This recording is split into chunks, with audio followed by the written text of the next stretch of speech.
샬롬 6월 24일 아침 여는 말씀 김영일 전도사입니다. 오늘 함께 나눌 하나님의 말씀은 요한복음 5장 1절에서 18절까지입니다.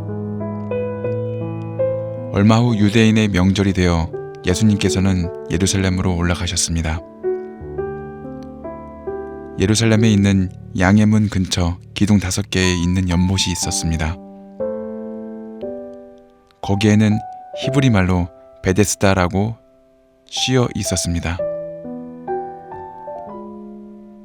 이곳에는 병약한 사람, 앞 못 보는 사람, 걷지 못하는 사람, 다리를 저는 사람 등 많은 병자들이 누워 있었습니다. 거기에 38년 동안 병을 앓아온 한 남자가 있었습니다.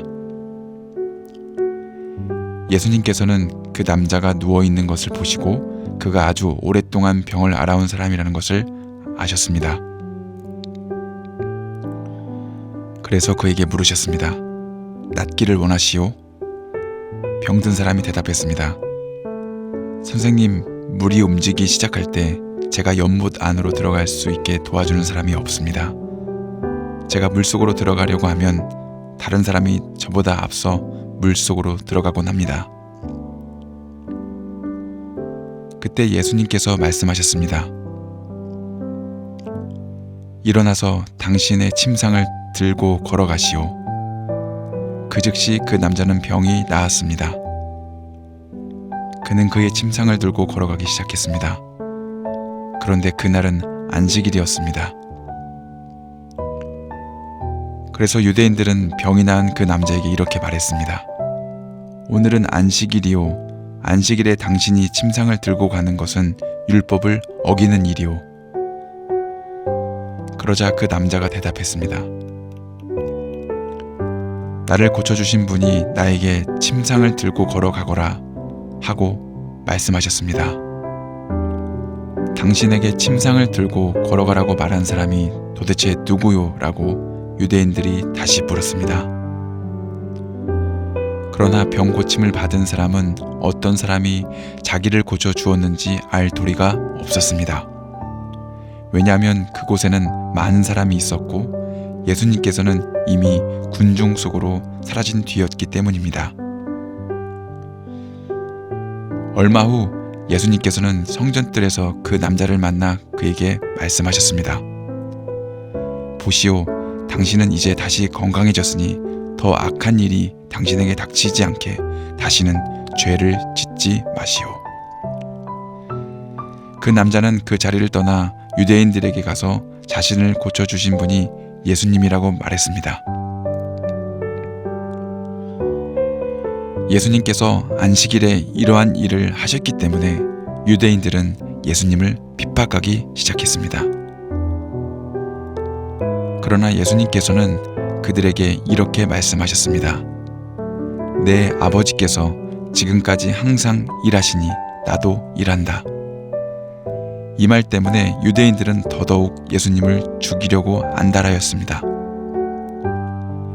그것은 그분이 안식일을 범할 뿐만 아니라 하나님을 자기의 친아버지라고 불러 자기를 하나님과 동등하게 여기고 있기 때문이었습니다. 아멘. 오늘 요한복음 5장 1절에서는 베데스라는 기적을 일으키는 연못이 등장합니다. 이 연못은 천사가 가끔 내려와 물을 움직이게 하는데 그때의 기적이 일어나는 것입니다. 그 연못 주위 다른 물들이 흘러들어와 섞이기 전까지 연못에 들어가면 병이 낫게 되는 것입니다. 3절에 연못 안에는 많은 병자, 맹인, 다리 저는 사람, 혈기 마른 사람들이 누워서 치유를 위해 기다린다고 설명되어 있습니다. 문제는 먼저 들어간 사람만 치유를 경험한다는 것입니다. 그런데 이곳에서 예수님께서는 38년 동안 앓아오던 중풍병자를 낫게 해주십니다. 38년 동안 중풍병을 앓던 그 사람은 아무도 자신을 도와주지 않아서 그 안에 진입을 못했다고 합니다. 진입하는 경쟁에 밀린 것입니다. 그런 중풍병자를 예수님께서 일어나 내 자리를 들고 걸어가라 명령하십니다. 곧바로 그는 자리를 일어나 걷게 되는 놀라운 치유를 경험합니다. 주위 바리새인 사람들이 자리를 일어나 걸으라고 명령한 사람이 누구냐고 물어봅니다. 바리새인은 오늘날로 치면 신학 교수, 신학 연구가, 성경에 능한 사람들이라고 이해하시면 되겠습니다. 그들이 자리를 들고 일어나 걸으라 명한 사람이 누구냐고 물어본 것은 안식일에 어떠한 일도 하면 안 된다는 그러한 율법에 오랫동안 사로잡혀 있었기 때문에 그런 것입니다. 또한 예수님의 능력에 대하여 자신들이 최고의 권위 있는 학자인데 시기했다고 보여지기도 합니다. 이렇듯 오늘날 유대인의 모습도 2000년 전 이스라엘의 백성들의 모습도 전통에 붙잡혀 있는 것입니다. 유대인들은 인간이 만든 규범이 하나님의 말씀과 동등한 권위를 갖는다고 생각합니다. 38년간 걷지 못하던 사람이 나았으면 그 일에 놀라고 기뻐하며 반응해야 하는 것인데 바리새인들은 자신들의 신념, 사소한 규범에 자존심을 걸고 있는 것입니다. 질병은 직업적으로 혹은 자연적인 이유로 혹은 부모님의 유전, 자신의 생활 습관 등으로 생길 수 있는 것입니다. 그러나 14절에는 치유받은 중풍병자에게 예수님께서 분명하게 지적하십니다. 더 심한 것이 생기지 않게 다시는 죄를 범하지 말라고 말입니다. 여기서 우리는 알게 됩니다. 때로는 우리들의 죄를 통해서 질병이 오기도 한다는 것을 말입니다. 앞서 말씀드렸듯이 그러나 병은 여러 이유가 있기 때문에 우리가 함부로 판단을 해서는 안 될 것입니다. 오늘 하루도 저와 여러분은 예수님의 보혈의 능력으로 죄로부터 자유한 하루가 될 것을 예수님의 이름으로 선포합니다. 우리는 이 땅에 건강하게 사는 것 중요합니다. 요즘은 도시 사람뿐만 아니라 농부들도 자기 관리를 합니다. 아프지 않고 건강하게 오래 살기 위해서 그렇습니다. 그러나 가장 중요한 것은 영원히 사는 천국 소망에 그 뜻을 두어야 하는 것입니다. 시편 90편 10절에서 12절에는 이렇게 기록되어 있습니다. 우리의 년수가 70이요 강건하면 80이라도 그 년수의 자랑은 수고와 슬픔뿐이요 신속히 가니 우리가 날아가나이다. 누가 주의 노의 능력을 알며 누가 주를 두려워하여야 할 대로 주의 진노를 알리이까. 우리에게 우리 날 계수함을 가르치사 지혜의 마음을 얻게 하소서. 아멘. 본문 17절에 예수님은 이렇게 말씀하셨습니다. 예수께서 그들에게 이르시되 내 아버지께서 이제까지 일하시니 나도 일한다 하시매. 아멘. 하나님이 자신의 아버지라는 말에 유대인들은 더욱 예수님을 죽이고자 합니다. 이유는 안식일에 병자를 치유한 것도 모자라 하나님을 자신의 친아버지라고 동등대다 하니 유대인들은 더욱 화가 나고 맙니다.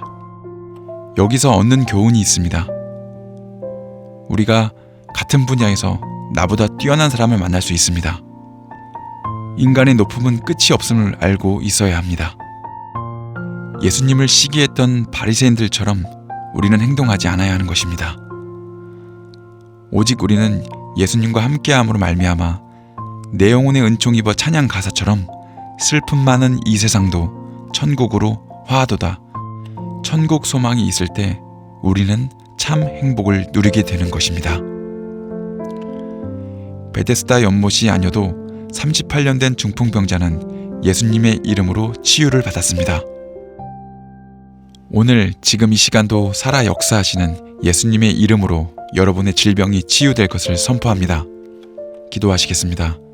사랑과 은혜가 많으신 아버지 하나님 참으로 감사합니다. 오늘 말씀에서처럼 베데스라는 기적을 일으키는 연못이 아닌 살아 역사하시는 예수님의 이름으로 하루를 시작하게 하심에 감사합니다. 다른 것 의지하지 않고 오직 예수님만 바라보며 하루를 보내게 하여 주시옵소서. 이스라엘 사람처럼 자신들의 전통, 신념, 사소한 규범들에 자존심을 걸지 않게 하여 주시옵소서. 또한 죄에서 자유할 수 있는 믿음을 불어넣어 주시옵소서. 예나 지금이나 아픈 사람들이 참 많습니다.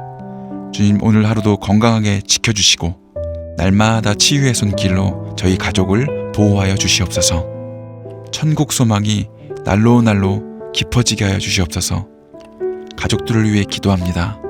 국내에 있던 해외에 있던 건강으로 재정으로 부족함 없이 지켜주시고 인간관계에서도 순조롭게 하여서 오늘 하루가 기쁨이 넘치게 하여 주시옵소서.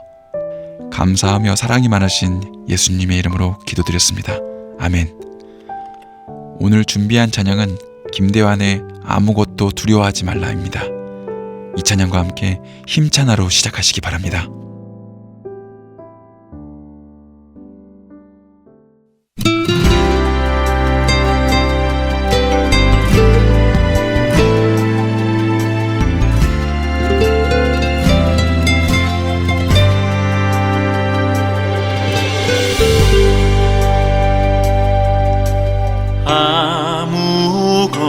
아무것도 두려워 말라.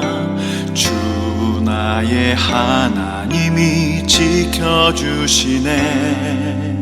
놀라지 마라, 겁내지 마라. 주님 나를 지켜주시네.